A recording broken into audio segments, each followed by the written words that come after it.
Le trouble dissociatif de l'identité TDI est l'un des diagnostics les plus mal compris, stigmatisés et caricaturés de toute la psychiatrie moderne. Entre les représentations erronées du cinéma hollywoodien, les fausses croyances cliniques et la méconnaissance générale du grand public, les personnes qui vivent avec un TDI font face à un mur de stéréotypes. Mythe 1. Le TDI est rare. Fait. Une maladie est considérée comme rare lorsque sa prévalence tombe en dessous de 0,05%. Le taux de prévalence du TDI est estimé entre 1,5 et 3%. C'est autant, voire plus que le trouble bipolaire et la schizophrénie. Le TDI n'est donc pas une rareté biologique. Statistiquement, vous croisez des personnes présentant un trouble dissociatif ou un TDI dans toutes les semaines, dans la rue, au travail ou dans les transports, sans le savoir. Si le TDI est si fréquent, pourquoi en entend-on si peu parler dans les cabinets médicaux traditionnels? C'est ce qu'on appelle en psychiatrie le biais de non-détection. Pourquoi a-t-on cru qu'il était rare? La mission numéro 1 d'un système dissociatif et des parts dissociatives qui gèrent le quotidien est de survivre en se fondant dans la masse.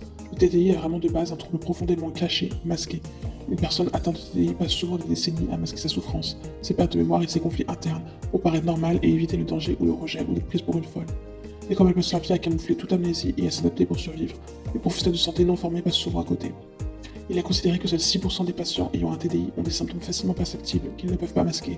94% ont des symptômes peu visibles de l'extérieur ou sont capables de les masquer. Détecter et diagnostiquer quelqu'un avec un TDI n'est donc pas si simple, demande une réelle formation comparée à ce qui est montré dans les médias. C'est un trouble énormément sous-diagnostiqué car beaucoup de professionnels pensent pouvoir facilement reconnaître ce trouble, or ce n'est pas le cas. Les patients atteints de TDI consultent en moyenne de nombreux professionnels et reçoivent plusieurs diagnostics erronés. Dépression résistante, troubles anxieux, borderline, avant qu'un clinicien formé ne détecte la dissociation structurelle, en moyenne entre 6 et 12 ans d'errance diagnostique. Le TDI n'est donc pas rare, il est simplement invisible tant qu'un espace sécurisant ne permet pas au système de se révéler, donc il est continuellement sous-diagnostiqué. C'est aussi le cas à cause du tabou historique et de la peur du discrédit. Pendant des décennies, le TDI a été tabou, ridiculisé par la pop culture ou carrément nié par une partie du corps médical qui y voyait de l'affabulation. Par conséquent, les patients n'osaient pas en parler, de peur d'être pris pour des fous ou d'être interdits de force. Le silence a entretenu le mythe de la rareté. Dire que le TDI est rare, c'est refuser de regarder en face la réalité de notre société. Le TDI ne naît pas par hasard, il est la conséquence directe de traumatismes infantiles graves, répétés et chroniques, abus, négligence extrême, environnement terrifiant. Si le TDI est beaucoup plus répandu qu'on ne le pense, cela signifie mathématiquement que la maltraitance infantile et les violences cachées au sein des foyers sont elles aussi infiniment plus fréquentes que ce que les statistiques officielles osent montrer.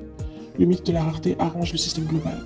Il est plus confortable de croire qu'un trouble aussi complexe est une exception biologique rarissime, plutôt que d'admettre qu'il est la réponse massive d'un nombre sidérant d'enfants broyés par des environnements toxiques. Croire qu'il s'agit d'une pathologie exceptionnelle renforce l'isolement des personnes concernées, qui finissent par croire qu'elles sont seules au monde à vivre ce fractionnement interne. Lever le voile sur la réalité de sa prévalence, c'est briser la honte, transformer la formation des soignants et enfin reconnaître que derrière ce mystère se cachent des millions de cerveaux qui ont fait preuve d'une résilience extraordinaire pour survivre à l'impensable. Mythe 2. Avoir un TDI signifie avoir des personnalités multiples. Dans l'imaginaire collectif, le TDI donne l'image de corps habités par plusieurs individus complètement étrangers les uns aux autres, qui se partagent les commandes et tours de rôle comme dans un jeu de chaises musicales, avec des changements radicaux d'apparence, de voix, de vêtements ou de souvenirs. Bien que cette vision fausse fasse vendre des billets de cinéma, elle est scientifiquement et cliniquement fausse. Elle repose sur une mauvaise compréhension de ce qu'est la structure de la conscience humaine et de la dissociation. Employer le terme de personnalité est erroné. Historiquement, le TDI a été appelé trouble de la personnalité multiple dans les manuels psychiatriques jusqu'en 1994, année où il a enfin été rebaptisé trouble dissociatif de l'identité. Ce changement de nom n'était pas cosmétique, il traduisait une correction fondamentale de la part des chercheurs. Une personnalité, au sens psychologique, désigne un ensemble stable de traits, de caractères, de comportements, de valeurs et de manières d'interagir avec le monde. Dans le TDI, il n'y a pas plusieurs personnalités complètes, autonomes et indépendantes qui cohabitent dans le même corps. Il n'y a qu'une seule et unique personne dont l'identité globale a été fracturée, empêchée de fusionner pendant l'enfance. Chez un individu sans TDI, toutes les facettes de l'identité, la part en colère, la part joyeuse, la part professionnelle, l'enfant intérieur, la part protectrice, etc., sont assemblées comme les pièces d'un puzzle pour former un tout unifié. Chez une personne avec TDI, le puzzle n'a jamais pu s'assembler à cause du trauma chronique. Les pièces sont restées séparées par des murs amnésiques étanches. Ce qu'on appelle parties dissociatives ou altères ne sont donc pas des personnes réellement différentes, mais des fragments d'une seule et même conscience éclatée, chacun portant une partie de l'histoire, des émotions ou des fonctions de survie. Ces parties existent réellement, elles ne sont pas des amis imaginaires ou des hallucinations, mais elles proviennent toutes d'un seul et même cerveau, même si la dissociation donne l'impression d'être plusieurs dans un seul corps. Chaque partie dissociative ou altère a une utilité très précise dans l'architecture du système. Le cerveau a créé chaque part dans le but de protéger l'enfant, donc tout est très logique d'un point de vue de survie. Les parts fonctionnelles, celles qui gèrent la vie de tous les jours, le social, le travail, les études, les relations, souvent en essayant d'ignorer et de masquer les parts qui détiennent les souvenirs traumatiques. Pour beaucoup, elles n'ont pas de souvenirs traumatiques et ont une phobie dissociative, phobie d'aller s'intéresser à l'intérieur, s'intéresser aux autres parts. Les parties traumatisées, ce sont elles qui stockent la douleur, la peur, les souvenirs des abus ou des violences. Certaines vont détenir des souvenirs corporels, d'autres visuels, d'autres émotionnels, etc. Ça dépendra de la partie qui sera au contrôle du corps ou qui influencera la partie déjà au contrôle. Les parts protectrices. Celles qui montent la garde, comme les parts hypervigilantes ou en alerte nocturne, qui décident quand il y a un danger, ou qui prennent le contrôle pour empêcher d'autres parts de souffrir. Même s'il peut y avoir des variations dans la façon de s'exprimer, du niveau d'énergie ou des coups différents selon la part qui est au contrôle ou en influence massive, toutes ces parts partagent le même corps, le même bagage biologique de base, la même structure cérébrale et la même essence fondamentale. Si la science a rectifié le tien depuis des décennies, le mythe d'être plusieurs personnes complètement différentes dans un seul corps a la peau dure pour plusieurs raisons. Le grand public aime le spectaculaire.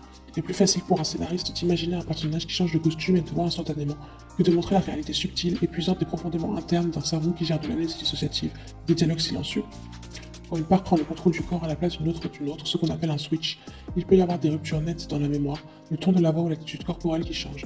Pour un observateur extérieur, cela peut donner l'illusion erronée qu'une autre personne a pris la place, alors qu'il s'agit simplement d'un autre compartiment de la même conscience qui émerge. Réduire les patients à des personnalités multiples renvoie à l'image d'individus imprévisibles, dangereux, presque irrécupérables, alors qu'en réalité c'est parfois un travail de collaboration et de protection remarquable pour maintenir le système en vie. Il ne s'agit pas d'une addition de plusieurs personnes dans un même corps, mais bien de la fraction d'une seule conscience qui a dû se compartimenter pour survivre à l'impensable. Comprendre ça change tout. On passe du cliché du film d'horreur comme Split à la réalité clinique d'un système interne qui cherche, à travers la communication et l'apaisement, à réunir les pièces d'un puzzle brisé pour retrouver la sécurité. Mythe 3. Les switches entre les parts sont très visibles. Dans l'imaginaire collectif, un switch entre parts est forcément un spectacle visible de tous. La personne s'arrête net, change de voix, change d'expression faciale, prend une posture complètement différente, adopte un nouveau prénom en une seconde et tout le monde autour s'en aperçoit immédiatement. La réalité clinique. Le TDI est par essence un trouble de la survie et du camouflage. Un enfant qui développe un système de parts le fait pour se protéger d'un environnement menaçant. Attirer l'attention par des changements spectaculaires aurait été dangereux pour lui. La grande majorité des switches sont extrêmement discrets, fluides ou intérieurs.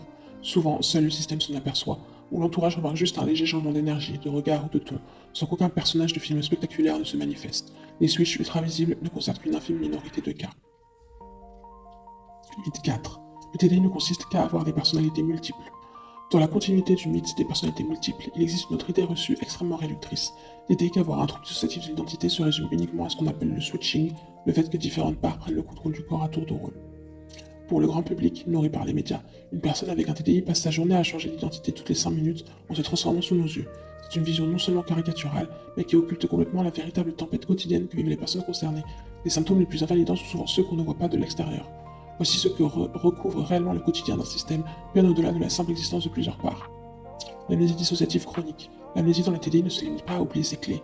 C'est une incapacité structurelle à se remémorer des informations personnelles importantes, des pans entiers des journées, de semaines, d'années ou des événements récents. Au quotidien, ne pas se souvenir de ce qu'on a fait de sa matinée, trouver chez soi des objets achetés la veille sans aucun souvenir de la transaction, ou avoir des pans entiers de son enfance complètement effacés. Le temps est fragmenté. De même, une personne atteinte de TDI peut voir ses compétences et ses capacités fluctuer selon la partie au contrôle, tout comme ses connaissances. Le stress post-traumatique complexe. Le TDI ne vient jamais seul, il s'accompagne toujours d'un TSPTC massif, des flashbacks émotionnels corporels et ou visuels constants, un système nerveux bloqué en mode hypervigilance, un trouble de l'attachement désorganisé et une estime de soi profondément détruite par les traumatismes de l'enfance, se sentir intrinsèquement mauvais. La co-conscience chaotique. Contrairement aux idées reçues où les parts vivent chacune dans leur coin sans se soucier des autres, la réalité est sur une cohabitation permanente et bruyante. Au quotidien, entendre des monologues internes, des avis divergents, des émotions qui ne vous appartiennent pas, ou des flashs visuels et sensoriels qui traversent la conscience sans prévenir, c'est une charge mentale colossale. La dépersonnalisation et la déréalisation permanente. Les personnes avec un TDI vivent souvent dans un état chronique de coupure avec leur propre corps, avoir l'impression d'être un robot, ne pas reconnaître son reflet dans le miroir, et d'avec le monde extérieur, le monde semble faux, irréel, étranger. Le corps est souvent vécu comme une simple enveloppe, une coquille vide, à travers toutes les parts passent pour s'exprimer. Réduire le TDI au seul fait d'avoir des personnalités multiples engendre deux conséquences néfastes. Si un médecin ou un thérapeute cherche uniquement des changements de personnalité spectaculaires pour poser un diagnostic, il passera à côté du patient. Beaucoup de personnes avec un TDI présentent un masque social très lisse et ne montrent rien de l'extérieur, tout en implosant intérieurement à cause de l'amnésie et de la détresse du système. L'incompréhension de l'entourage. Ça empêche les proches de comprendre la vraie nature de la souffrance. Ce n'est pas un spectacle ou un jeu de rôle, mais un handicap invisible fait d'épuisement, de perte de mémoire, de gestion de crise interne et de lutte permanente pour garder un semblant de stabilité dans le monde réel. Avoir un TDI, ce n'est pas simplement être plusieurs dans un seul corps, c'est naviguer au quotidien dans un labyrinthe où la boussole de la mémoire est cassée, où les murs de l'amnésie créent des angles morts permanents, et où un système anti-énergie et de parts s'efforce de collaborer pour survivre aux séquelles de l'impensable.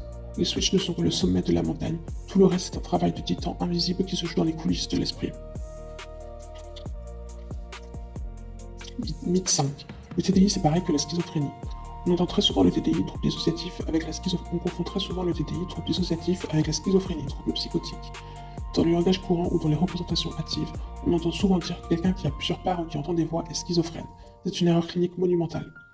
Bien que ces deux troubles puissent présenter de l'extérieur certains symptômes superficiellement similaires, comme le fait d'entendre des voix ou de paraître déconnecté, ils appartiennent à des familles de pathologies radicalement différentes. La schizophrénie est un trouble psychotique neurodéveloppemental. Elle relève d'une altération profonde de la chimie cérébrale, de la structure du cerveau et de facteurs génétiques et environnements complexes. La psychose se caractérise par une perte de contact global avec la réalité. Le cerveau perd sa capacité à filtrer les stimuli et à interpréter correctement le monde. Cela se traduit par des délires, croyances fausses, persécutions, idées mégalomaniaques, des hallucinations sensorielles, entendre des voix qui viennent de l'extérieur, voir des choses qui n'existent pas, et une désorganisation de la pensée et de la vie sociale, symptômes dits négatifs comme l'émoussement affectif ou la perte d'élan vital. Le TDI est un trouble traumatique et dissociatif, et non psychotique. Il ne découle pas d'un bug neurodéveloppemental inné, mais d'un environnement relationnel d'une violence inouïe pendant la petite enfance, traumatisme chronique et répété avant 6-7 ans. Le cerveau est normal, mais il a dû se compartimenter pour survivre. Le TDI repose sur la compartimentation de l'identité, l'amnésie traumatique et les barrières dissociatives et le TSPTC. Le patient ne perd pas le contact avec la réalité au sens psychotique, il gère un système interne de part qui protège la conscience des souvenirs d'abus. Dans la schizophrénie, les hallucinations auditives sont le fruit de la psychose. Le patient entend souvent des voix qui lui parlent de l'extérieur, mais ces voix ne sont pas structurées comme des identités cohérentes ayant leur propre histoire, leur souvenir d'enfance ou leur rôle précis. Elles sont souvent perçues comme menaçantes ou chaotiques. Dans le TDI, les voix ne sont pas des hallucinations psychotiques, elles existent réellement. Elles sont les pensées, les dialogues et les communications des différentes parties dissociatives du système. Ce sont des fragments de la même conscience qui interagissent. Chaque part a son propre point de vue, son rôle, ses émotions et son historique en lien avec le trauma. Aussi, dans la schizophrénie, la structure de la pensée est altérée. Le délire fait partie de la réalité du poisson. Il croit sincèrement par exemple qu'on lui envoie des ondes par la télévision et il ne peut pas faire de recul critique là-dessus. Dans le TDI, en dehors des moments de flashback intenses ou de crise dissociative aiguë, la personne a un ancrage tout à fait lucide dans la réalité. Elle sait qui elle est, où elle est et comprend la nature de son trouble, notamment dans le cadre d'un travail thérapeutique. Elle ne délire pas au sens psychotique du terme. Dans la schizophrénie, il y a une désintégration ou un effritement progressif de la personnalité et des fonctions cognitives. Dans le TDI, il n'y a pas d'effritement, mais un cloisonnement. La personnalité n'est pas détruite, elle est morte en morceaux séparés par des murs étanches, l'amnésie. Mais chaque morceau est extrêmement structuré et fonctionnel à sa manière pour assurer la survie. Dans la schizophrénie, le traitement de référence repose sur les neuroleptiques, antipsychotiques, qui viennent réguler les excès de dopamine et calmer la psychose. Dans le TDI, les antipsychotiques ne guérissent pas le TDI et sont généralement inefficaces, voire contre-productifs, car ils assomment la conscience sans régler la dissociation structurelle. Le traitement du TDI repose avant tout sur la psychothérapie spécialisée dans le trauma, la stabilisation, la communication interne et l'intégration progressive des parts, couplée à une gestion fine des symptômes anxieux ou dépressifs, et non sur la suppression d'une psychose. La schizophrénie est une tempête neurochimique qui désorganise le rapport au monde réel. Le TDI est une forteresse de survie construite par un enfant pour compartimenter l'horreur. Comprendre cette distinction permet non seulement d'éviter de stigmatiser les patients en les qualifiant à tort de psychotiques, mais garantit surtout qu'ils reçoivent enfin le bon diagnostic et la bonne thérapie axée sur les traumas. Mythe 6. Le TDI peut se développer à l'âge adulte. On entend parfois des craintes, des idées fausses ou des discours sceptiques affirmant qu'un adulte, après avoir vécu un choc brutal, comme un deuil, un accident, un burn-out ou une agression tardive, pourrait soudainement se diviser en parts et développer un TDI. Sur le plan scientifique, clinique et neurodéveloppemental, c'est impossible. Pour comprendre pourquoi le TDI ne peut pas apparaître à l'âge adulte, il faut revenir à la façon dont se construit le cerveau et la personnalité d'un être humain. Chez un petit enfant, l'identité est comme un kit de pièces détachées, les émotions brutes, les réactions de survie, les apprentissages. L'enfant est constitué en termes de parties. Progressivement, sous l'effet de la maturation cérébrale et d'un environnement sécure, ces pièces fusionnent pour former une identité unifiée et cohérente, le moi. Cette fenêtre critique d'intégration se déroule exclusivement durant la petite enfance, généralement avant l'âge de 7 et 9 ans. Le TDI n'est pas une maladie qui s'attrape comme un virus, et ce n'est pas non plus un trouble qui se crée sur un cerveau déjà adulte et unifié.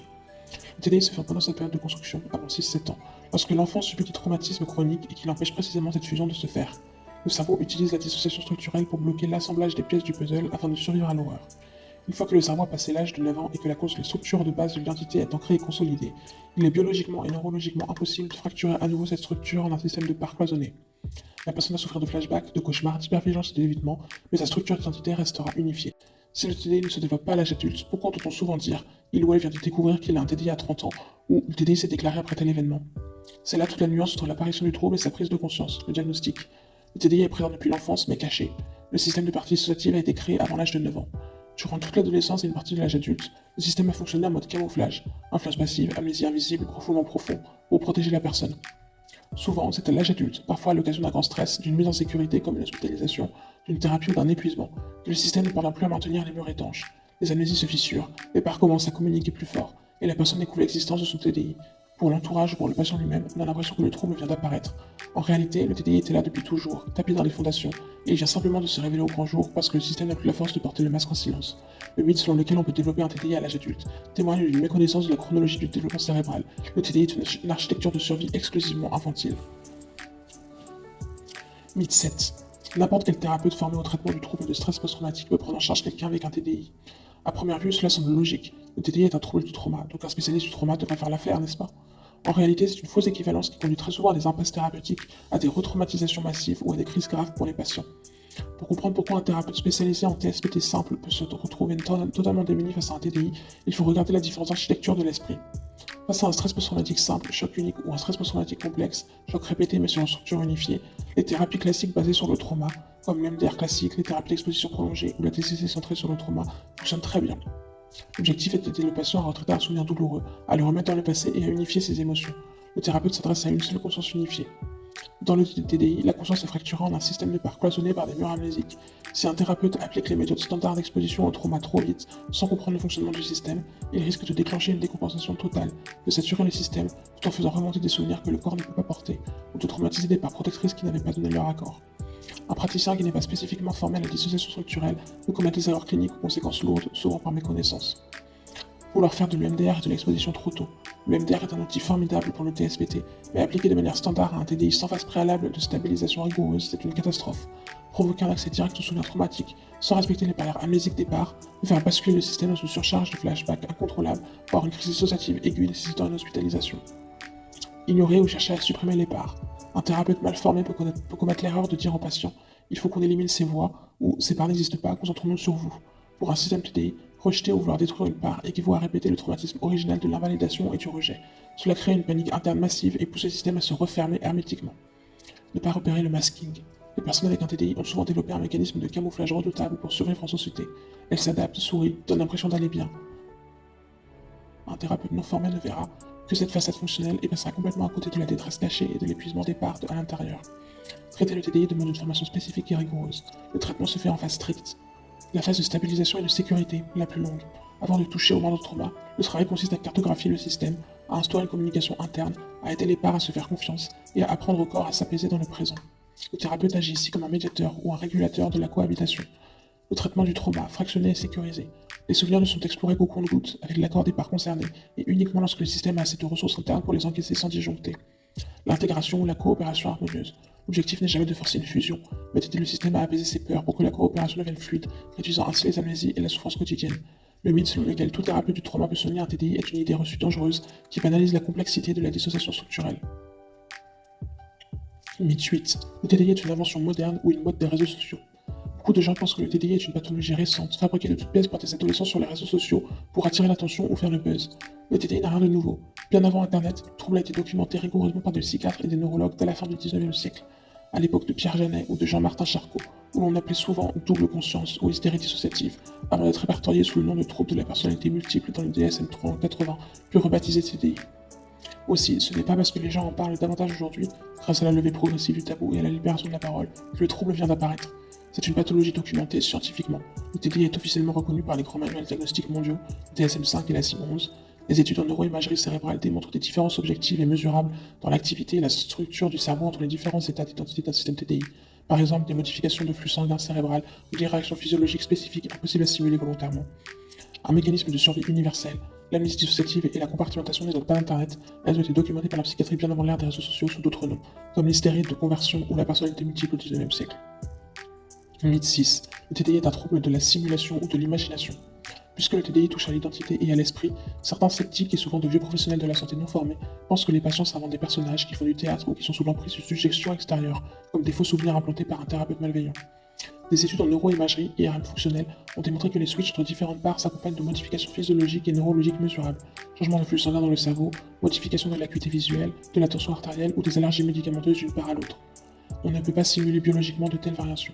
Le cerveau ne choisit pas de se fragmenter par simple imagination, il le fait par nécessité absolue face à un trauma chronique et insupportable de la petite enfance. C'est une adaptation biologique, pas un caprice de l'imaginaire. Mythe 9. Le TDI, c'est en fait un trouble de la personnalité borderline. Puisque les personnes atteintes de TDI traversent souvent des tempêtes émotionnelles intenses, une peur panique du rejet et des crises d'identité, il est facile de faire l'amalgame. Pourtant, sur le plan structurel, clinique et épidémiologique, ce sont deux diagnostics fondamentalement distincts, même s'ils partagent une racine commune, le traumatisme. Le borderline et le TDI se trouvent tous deux leur origine dans des environnements d'enfance insécurisants, traumatiques. La dérégulation émotionnelle. Dans les deux cas, le système nerveux réagit au stress de manière extrême, avec des vagues d'angoisse intense, une peur panique de l'abandon, une instabilité relationnelle et des épisodes de dissociation aiguë, notamment la dépersonnalisation ou le sentiment de vide. La vraie fracture entre le borderline et le TDI réside dans la manière dont l'identité est construite et organisée. Dans le borderline, la personnalité est unique, mais elle est instable et fragmentée dans son expression. Les personnes borderline souffrent d'un trouble profond de l'image de soi. Elles changent souvent de perception d'elles-mêmes, de ses valeurs, de ses projets ou de ses relations au gré des déclencheurs émotionnels.